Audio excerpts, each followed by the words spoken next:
So I just saw a few nights ago F1, directed by Joseph Kosinski, starring Brad Pitt, Javier Bardem, amongst others. A story about a washed-up Formula One race driver who's been out of the public spotlight for a while and is drawn back into the arena to help a very arrogant, hot-headed young race car driver. Besides Brad Pitt and Javier Bardem, it's mostly a slew of lesser-known people or practically unknown actors. At least people that I haven't recognized from other projects. I know some of you may be able to tell me where you saw them from. Actually, I just remembered the female lead, Carrie Condon. She was Friday in the MCU, the AI that took the place of Jarvis. To get right to the point with F1, I found this movie to be a very effective and tastefully done sports drama. The trailers weren't really selling me for some reason. I thought it was going to be one of those passable race movies that I thought Gran Turismo was going to be, but it actually turned out to be one of the better sports dramas that we've gotten. This one I would actually say is a lot better than Gran Turismo, even though I still do like that one. Is it on the same level as Rush by Ron Howard from 2013?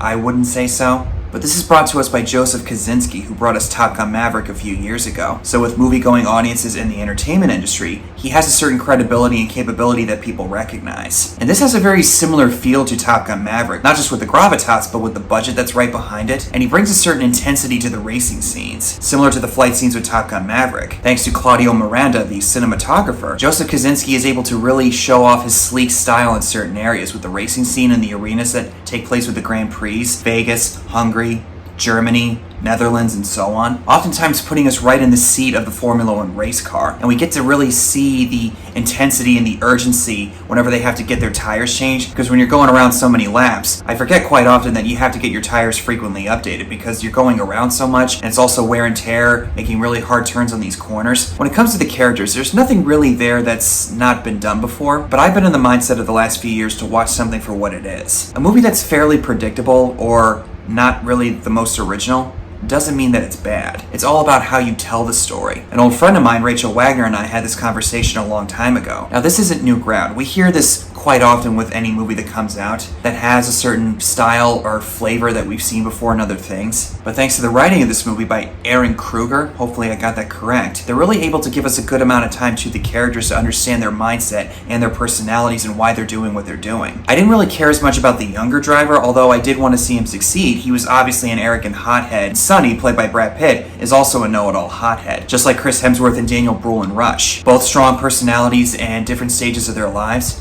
Yeah, they're not gonna like each other. To go into some spoiler territory here, what really fascinates me about the character of Sonny is that he's chasing that high of feeling like he's flying when he's out in the race car on the track. Even after so many years of going in other types of racing and not taking part in the Formula One stuff, he's longing to chase that high where he can feel truly free, which he's able to do in the climax of the movie when he ultimately wins the race. And on that note, since I mentioned the predictability factor, I thought for sure that the young driver Joshua Pierce, that's the character's name, was going to be the one who ultimately won the race. But really, he does what a certain character named Georgie in Seabiscuit does for Red Pollard, played by Tobey Maguire.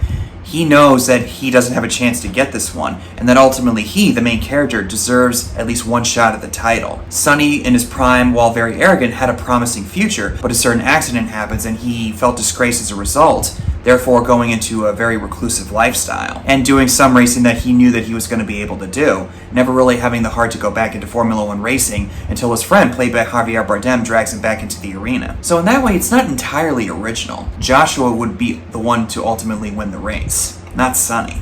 He would kind of usher him in to pass on the torch to the new generation, so to speak. This movie also serves as a reminder, I think anyway, that it doesn't matter how old you are, you're never too old to chase after the dream that you want to accomplish. And I have to mention, Hans Zimmer scores this movie.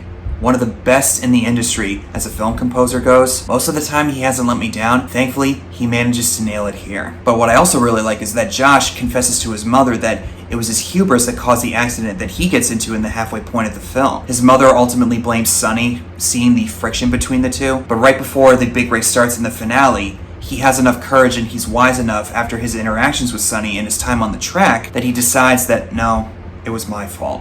Sonny had nothing to do with it. He told me to stay behind and wait. I'm more than certain other movies like this have done that before, but I do like seeing it when it happens. There's not really much else I could say about F1. It was a really good time, and I'm proud to say that I'd have to think about it. It might be up there for me as far as the best of 2025. But if you're looking for a classic underdog story where you can root for someone who deserves a shot at the title, this is the movie for you. And in a world that's so crazy and unpredictable and unprecedented right now, we could use something like this. Something to root for, something to smile about. That's all I got for you guys on F1. Thank you so much for watching. Comment below and tell me what your thoughts are on this movie if you've seen it. Hit the like and subscribe button if you want to see more. And as always, see you guys in the next one.